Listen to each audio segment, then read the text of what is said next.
नमस्कार, मैं हूं आपके साथ अनुष्का और आप देख रहे हैं prime breaking news. Uttar Pradesh के जनपद बलिया में अजय कुमार यादव प्रधान प्रतिनिधि धरहरा ने मीडिया से बातचीत करते हुए कहा कि उनका उद्देश्य अपने ग्राम सभा को आदर्श ग्राम सभा बनाना। उन्होंने बताया कि 4 साल में कार्यकाल में उन्होंने सरकार की योजनाओं को धरातल पर उतारने का प्रयास किया।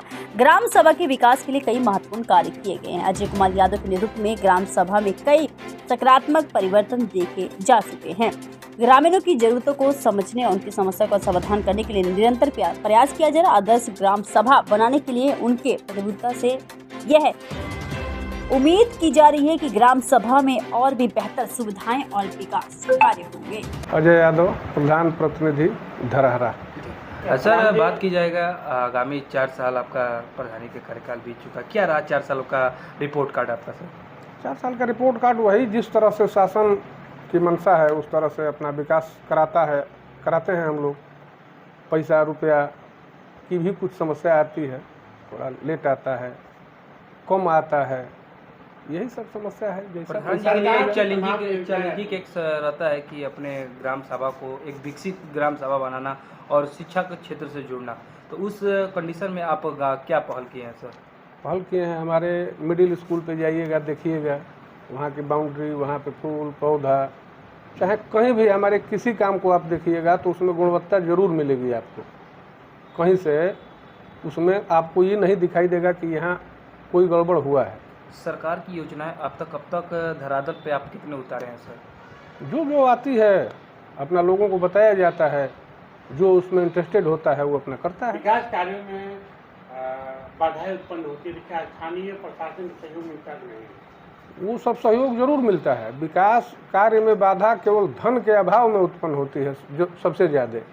बाद बाकी तो कहीं कोई दिक्कत होती है तो हम लोग मिल बैठ के सारे लोग बात कर लेते हैं। जो बजट आता है उसमें जो 30% कट कर ब्लॉक प्रमुख होने जा रहा है, तो कितनी दिक्कतों का सामना करना पड़ रहा है? कार्य में कितनी बाधाएं वही तो कह रहे हैं कि बजट कम हो गया है तो थोड़ा दिक्कत हो रही है।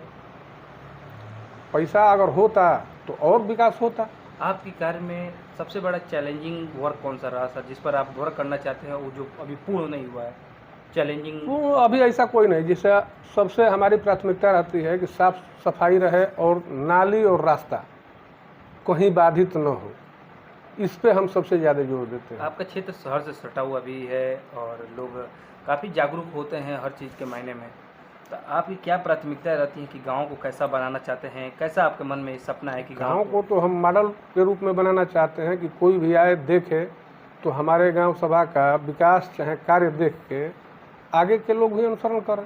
अब तक आपके जो भी वादे किए थे, कितने % लगता है कि आप काम कर चुके हैं और कितना बाकी है? वादा जो भी करता है आदमी, तो अगर कुछ वादा अधूरा रह जाता है तो वो केवल धनाभाव में रह जाता है, ना कि तो आपके साथ भी ऐसा अभी फैस चल रहा है? बिल्कुल है। धन्यवाद। सरकार से क्या मांग करते हैं? सरकार से हम मांग करेंगे कि सरकार को चाहिए कि थोड़ा प्रधान निचले स्तर का जनप्रतिनिधि है, कहीं भी कोई भी जो बड़े जहाँ बड़ा बजट आता है वहाँ का क्या हो रहा है कैसे हो रहा है इससे मतलब नहीं है। सरकार इस पे हम लोगों पे ध्यान दे, बजट बढ़ाए और हम लोगों से काम ले। एक लास्ट सवाल बात करेंगे सर, आपके पास अब कुछ समय रह चुका है, साल भर रह गया है।